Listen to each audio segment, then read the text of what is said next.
Mó tropão fala isso de mim, né, cara, que tem medo de mim. Pô, tem que ter medo não, eu sou tranquilona, né? Quem me conhece sabe, tipo, sou da paz, pô. Não sou esse monstro todo que a mídia fala de mim, não. Quem me conhece sabe disso. Olá, eu sou Alexandra Calbilho. Seja muito bem-vindo ao Predadores da Própria Espécie. Aqui a gente troca uma ideia sobre true crime, sobre criminologia, sobre estudo da mente criminosa, sobre crimes abordados pela ficção e, claro, acho que a parte favorita de vocês, investigação policial. Afinal, se não fosse assim, vocês não seriam os meus investigadores do sofá. O tema de hoje é impactante, pessoal. Choca, chama muito a nossa atenção quando a gente se depara com uma mulher criminosa. Daquelas bandidonas mesmo, que atraem os olhares da mídia e, consequentemente, do grande público. Isso provavelmente acontece por não ser assim tão comum que a gente veja uma figura feminina nesse lugar. As grandes vilãs, as assaltantes, traficantes, assassinas e líderes de organização normalmente são vistas por nós nas novelas, no cinema e nas séries. É por esse motivo que a gente se impressione tanto quando uma delas sai da ficção e vem tocar o terror na facção. Desculpa o trocadilho, na vida real. Se eu forçar um pouco a memória, que minha memória não anda lá aquelas coisas, no Brasil, de bate-pronto, que eu me lembro, de cara eu falo pra vocês da Fera da Penha, da Elise Matsunaga, da Suzane von Richthofen, da Ana Carolina Jatobá e da Flor de Lis. Mas perceba, use teu raciocínio lógico aí, você conseguiu compreender o que essas mulheres têm em comum? Sim, todas foram condenadas pelo crime de homicídio, todas cometeram algum assassinato. Mas hoje a gente não vai retratar mulheres que ganharam essa fama nada boa por ter cometido assassinatos perversos e hediondos. Apesar delas terem chocado o Brasil e até hoje povoarem o imaginário popular, esse vídeo tem um foco um pouquinho diferente. Falaremos sobre um fenômeno nada bom e, pasmem, cada vez mais comum. Você sabia que o número de mulheres envolvidas com o crime e presas no Brasil vem aumentando demais desde o ano de 2006? Pois é, pessoal, isso se deve basicamente à lei de drogas e ao avanço das pessoas do sexo feminino que enveredaram justamente para o tráfico de drogas. Só para vocês terem uma ideia, entre 2000 e 2020, o número de mulheres presas cresceu assustadores 600% no Brasil. Se antes era inimaginável, bem raro, ver mulheres ocupando espaço na mais alta hierarquia das facções brasileiras, hoje isso é real, isso é uma realidade, difícil de engolir, porém cada vez mais comum. Lembrando que o crime é um ambiente machista, mas isso é cada vez mais comum. No fim, porém, o que é igual para ambos os sexos é que trilhar o caminho do crime termina sempre da mesma maneira. É o CC, né? Assim como no caso dos homens, as mulheres que enveredam por esse mundo podem até ganhar fama, ganhar muito dinheiro, que nem sempre é o caso, né? Mas em contrapartida acabam na cadeia ou em muitos casos no cemitério. Daí o CC. Foi exatamente o que aconteceu no último dia 14 de agosto de 2025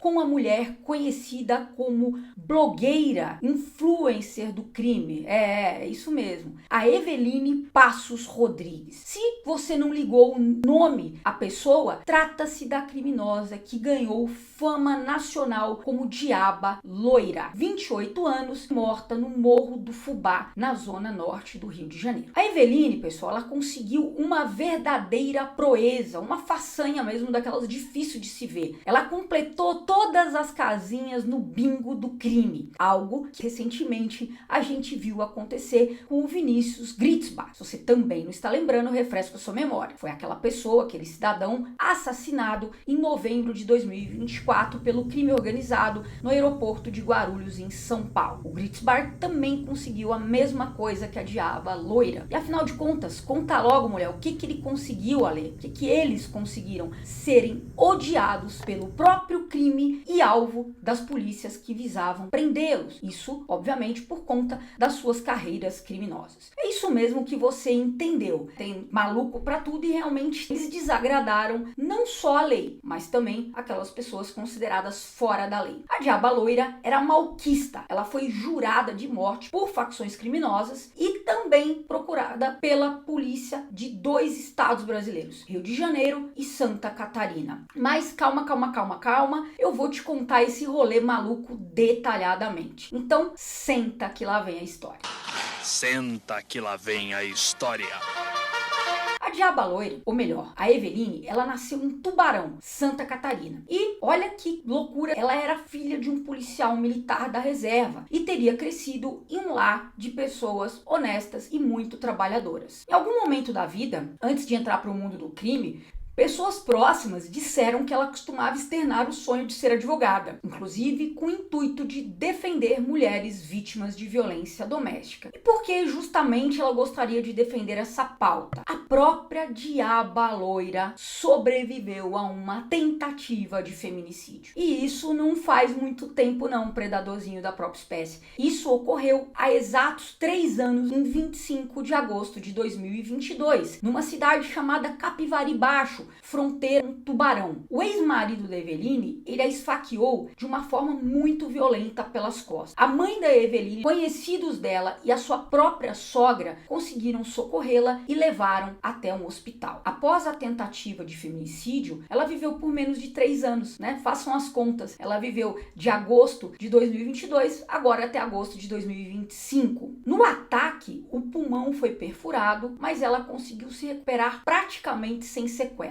O ex a acusava de ter desviado uma quantia voluptuosa de dinheiro dele. E nessa época já havia comentários na cidade de Tubarão de que ela estaria envolvida com o tráfico de drogas. Também há informações que durante um período ela ganhou a vida vendendo doces. Sei que você tá pensando besteira aí, mas não. Não são os doces que você tá pensando, mas aqueles que têm açúcar e até então não são ilegais. Pelo menos até onde se sabe, não. Nas redes sociais ela chegou a vender perfumes, ela vendeu maquiagem e, como eu já falei, vendeu trufas. Tudo isso com o intuito de pagar a sua faculdade de Direito. No Facebook, rede que anunciava os produtos, seu slogan era: adoce os seus dias com essas delícias e me ajude na faculdade. Olha que fofura, né? Era uma mulher vaidosa e muito desinibida com as câmeras. Além disso, era amante de exposição nas redes sociais. Após a tentativa de feminicídio que sofreu, ela começou a gravar vídeos ainda hospitalizada. Oi pessoal, boa tarde, meu nome é Eveline. Pra quem não sabe, eu sofri uma tentativa de homicídio do meu ex-marido. Ele me esfaqueou e perfurou meu pulmão. Mas eu já passei por uma cirurgia, tô com um dreno pra poder aos poucos melhorar. E quem souber de alguma notícia tá informando 190. Não deixe de informar, por favor, tá? Porque espero que a justiça seja feita, né? Pedindo que as pessoas denunciassem a localização do seu ex, que até então estava foragido. Ela começa a gostar muito da atenção dada pelas redes e torna-se uma espécie de influencer, de blogueira do crime. E apesar do que vocês podem estar pensando, acreditem ou não, isso está se tornando cada vez mais comum. Ainda não se sabe o momento certo em que ela deu essa virada de chave. Ela virou esse mod de pessoa, de cidadã de bem para criminosa. Quando é que ela decidiu se unir ao tráfico de drogas? Ninguém sabe ao certo. O que sabemos é que após quase morrer nas mãos do ex-marido, ela migrou para o Rio de Janeiro. Inicialmente teria se juntado a milícias e depois começou a fazer parte do CV, Comando Vermelho. A partir daí, causou diversas inimizades e desagradou gente muito perigosa e poderosa. Diaba Loira queria ser grande e famosa no mundo do crime e, ao que parece, demonstrava uma proatividade fora do comum, colocando-se à disposição de seus comparsas para executar inimigos. Ela dizia que gostava mesmo de matar e se colocava à disposição da facção para executar inimigos. Dessa forma, ela ganhava, né? Ela acreditava que ganharia bastante moral com o seu grupo. Eu não tenho detalhes, pessoal, das investigações. Tampouco eu tive acesso aos inquéritos e processos envolvendo a Diaba Loira, até porque é tudo muito recente. Mas na minha humilde opinião, utilizando um pouquinho do meu tirocínio policial, eu sinceramente acredito que essa história de virada de chave é balela, é mentira. Na Na verdade, eu acredito não. Eu tenho certeza. Tanto que nas pesquisas que eu fiz para esse vídeo, eu descobri que só um ano após ficar entre a vida e a morte, depois da tentativa de feminicídio que ela sofreu, ela se envolve em um gravíssimo acidente de carro. O que aparentava ser uma colisão de veículos rendeu punhos algemados e uma prisão em flagrante para Eveline, já que no dia do acidente foram descobertas porções de cocaína em seu carro. A Polícia Civil de Santa Catarina já tinha ela na mira em investigações que apontavam que a Diaba Loira era suspeita justamente de fazer drive-thru de drogas, que ele diz que leva drogas, liga para ela e ela leva droga. Ou seja, entrega de substâncias ilícitas para traficantes. Falei, mas ela tava só com droga, né? Uma porção grande de droga no carro. Pessoal, artigo 33 da Lei 11.343 de 2006, que é a nova lei de drogas, ela possui 18 verbos. E o que a Diaba Loira estava fazendo ali, esse transporte de drogas, nada mais, nada menos do que se configura como tráfico. Uma denúncia anônima indicando o envolvimento com esse mesmo crime também já havia sido recebida pela polícia. Nas redes sociais, antes utilizadas para vender doces, agora o que imperava eram anúncios mascarados, porém bem explícitos, da venda de drogas ilícitas. Ela respondeu a essa acusação de tráfico em liberdade, mas com uma condição: o uso da tornozeleira eletrônica. Diaba Loira simplesmente quebra o equipamento e se torna foragida da justiça. Isso até janeiro de 2024. Olha como é uma linha do tempo que não é muito extensa, é tudo muito rápido nesse mundo do crime da Diaba Loira. Quando ela foi presa em 2024, ela é presa ao lado de comparsas e dessa vez ela estava portando ilegalmente uma arma de fogo. Oba! A Diaba foi finalmente presa. Não, mais uma vez, a justiça e as leis brasileiras permitiram que ela respondesse a acusação em liberdade. E adivinha? Coloca aí nos comentários. Ela ganha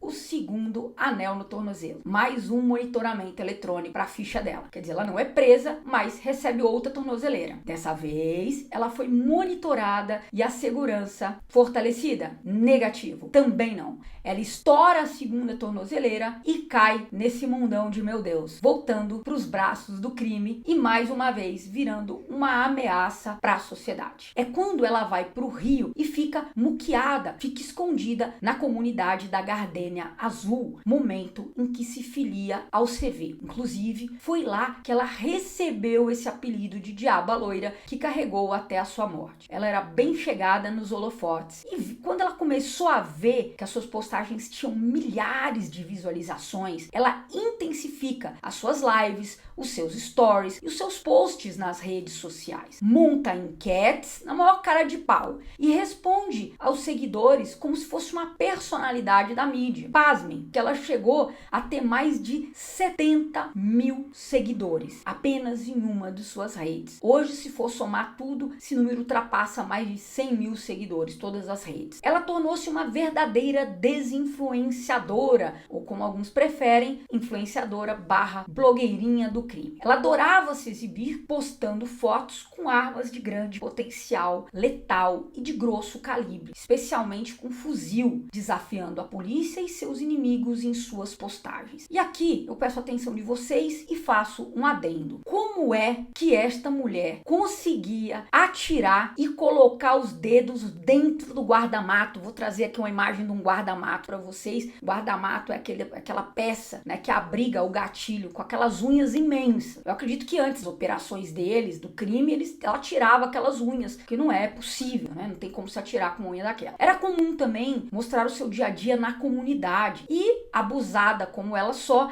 mandava recados e respondia aos seus seguidores. A sensação de impunidade da Diaba Loira era tamanha que ela por mais de uma vez chegou a divulgar os famigerados jogos do Tigrinho em suas redes. Seu rosto ele foi estampado no último dia 10 de agosto desse ano como procurada em um daqueles cartazes da Polícia Civil do Rio de Janeiro do Disque Denúncia. Além de abandonar sua antiga facção e, segundo ela, Isso aconteceu porque ela teria sido injustamente agredida por membros do CV, facção inclusive que ela estava provocando bastante nas redes sociais. A provocação chegou a níveis tão altos que ela tatua nas costas um coelho e um jacaré, em alusão aos chefes da atual organização da qual ela faz parte. Ela sai do Comando Vermelho e vai pro TCP, Terceiro Comando Puro. Por isso que ela vive fazendo, né, aquele símbolo, não vou nem repetir aqui, com os 3 dedos. Fez diversos stories alegando não ter medo de seu antigo bando. Chamava os caras de despreparados, além de dizer que não tinha medo da morte, e sim medo de não viver o que queria. Há alguns meses, vinha mandando recados abusados para a polícia também, não apenas pro CV. Não me entrego viva, teria dito Diaba Loira. Só saio daqui em um caixão. E como sabemos, foi o que aconteceu. E olha que nem demorou muito.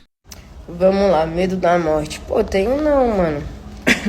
Até porque, como, todo dia uma pessoa vai morrer, mano. Todo dia alguém morre, tá ligado? Então, tipo, pô, posso morrer de infarto, posso morrer de acidente, posso morrer, né, de tiro. Como a gente sabe, ela morreu vítima de disparos na cabeça e no tórax. Tem mais 2 lendas, investigador do sofá, envolvendo a morte da Diaba Loira, que eu gostaria de debater aqui, de trocar uma ideia com vocês. A primeira é que dias antes dela ser assassinada, ela gravou um vídeo dizendo que membros do CV haviam tirado a vida da sua mãe, que mora ou morava em Santa Catarina. E seria a mãe dela que cuidaria dos 2 filhos menores de idade que a Diaba Loira deixou órfãos. Família pra mim é algo intocável. Eu acho que ter cruzado essa linha não foi uma boa coisa. Queriam mexer, podiam mexer comigo, mano.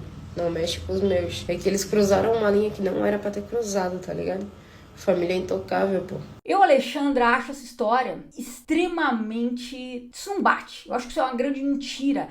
Esse modus operandi não costuma fazer parte do métier do crime. Esse proceder, o assassinato de um familiar, de uma mulher que seria inocente, no caso a mãe dela, a mãe biológica dela, é antiético, até pro crime. Por mais que isso pareça estranho, até os criminosos têm uma ética entre eles, mesmo que seja uma ética torta pros nossos olhos. Matar parentes inocentes, até mesmo de desafetos, iria contra esse código de honra. O próprio delegado da 5ª Delegacia de Polícia de Tubarão, o André Crisóstomo, ele informou que uma mulher que se apresentou como sendo mãe da Diaba Loira teria ido até a central de polícia lá de Santa Catarina em busca de informações sobre a veracidade da morte da filha. Diaba Loira foi morta numa quinta e na sexta-feira a mãe dela teria ido lá até o local. Aí fica o questionamento para vocês. Seria Diaba Loira, além de uma grande narcisista, uma mitomaníaca? Ao que tudo indica, sim. O segundo ponto que eu quero trocar uma ideia com vocês é ainda mais polêmico. Será que foi mesmo o Comando Vermelho que matou a Diaba Loira? O que foi divulgado é que ela teria morrido em um tiroteio num confronto entre as 2 facções, TCP versus CV. Mas estranho, né, gente? Vocês têm que concordar comigo. Ela foi encontrada com um tiro na cabeça e outros tiros no tórax, pelo menos foi isso que foi divulgado.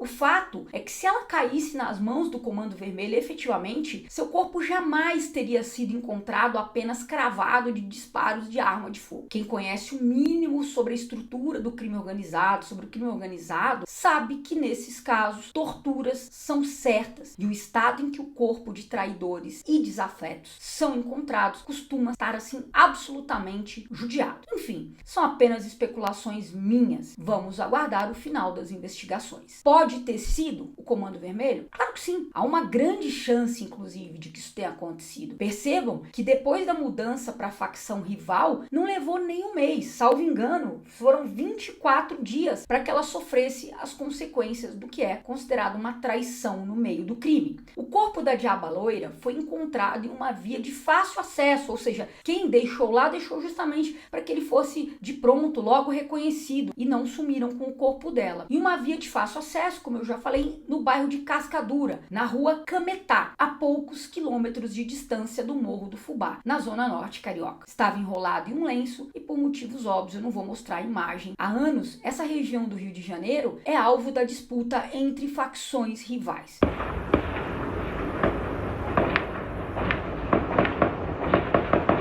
Na ocasião em que a Eveline foi morta, o CV teria avançado sobre o espaço rival na guerra do tráfico com o intuito de eliminar inimigos e conquistar territórios. Diversas foram as polêmicas e tretas criadas pela Diaba Loira. A verdade é que ela virou uma metralhadora ambulante no intuito de atrair atenção para sua figura. Isso desagradou e muito membros da própria organização, da atual organização que ela estava e das facções rivais que ela pertenceu. Poucos dias antes de morrer, ela fez um vídeo dizendo que o influenciador Ítalo Santos havia sim apanhado de membros do Comando Vermelho naquele baile funk que ficou famoso, que ocorreu no Complexo da Penha em outubro de 2024. Naquela vez que ele tinha apanhado lá na Penha e no fim ele acabou sendo obrigado a falar que ele não tinha apanhado, que era tudo mentira e que o CV era pessoas de tipo assim, nossa, super receptivas, mas na real ele apanhou, né? Além disso, ela mandou um recado também, um recadinho pro Oruan, comprando briga com o cantor que no momento da gravação desse vídeo ainda se encontrava preso. Chefes desafetos do Comando Vermelho também não escaparam da ira da Diaba Loira. Eles foram alvos da sua metralhadora giratória de acusações. A Diaba Loira é um reflexo dos nossos dias, é um reflexo de diversas pessoas que temos o desprazer de acompanhar, mesmo contra nossa vontade, muitas vezes. Ela buscou a fama, entre aspas, a qualquer custo.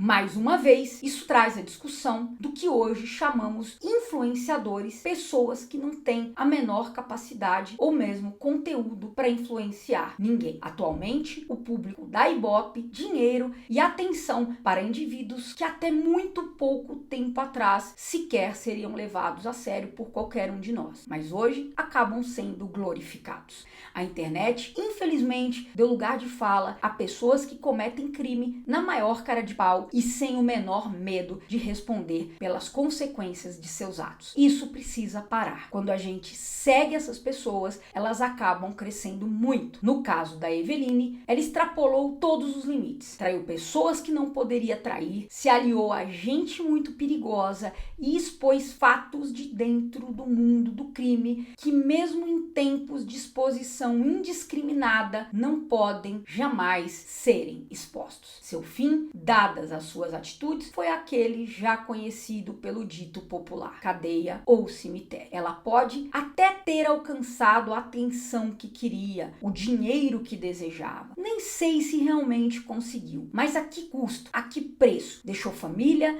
deixou amigos, além de 2 filhos menores de idade. Fica aqui o meu desafio para vocês, investigadores do sofá. Quem são as mulheres que vêm à mente de vocês ao pensar em uma chefona do crime? Em uma mina que controla ou que tem um posto de alto comando dentro de uma facção? Difícil, né? Difícil a gente lembrar assim. Talvez por isso, talvez por não ser algo comum ver mulheres se destacarem no métier criminoso, é que aqui, pelo amor de Deus, óbvio, isso não é motivo de orgulho ou algo bom, provavelmente as diabas loiras da vida despertem tanto a nossa atenção. Pessoal, se você chegou até aqui, se você gostou desse vídeo, comenta, compartilha o vídeo para os seus amigos e, por último, e não menos importante, segue o nosso canal, porque sempre tem muita coisa bacana sendo preparada aí para vocês. Forte abraço, muito obrigada!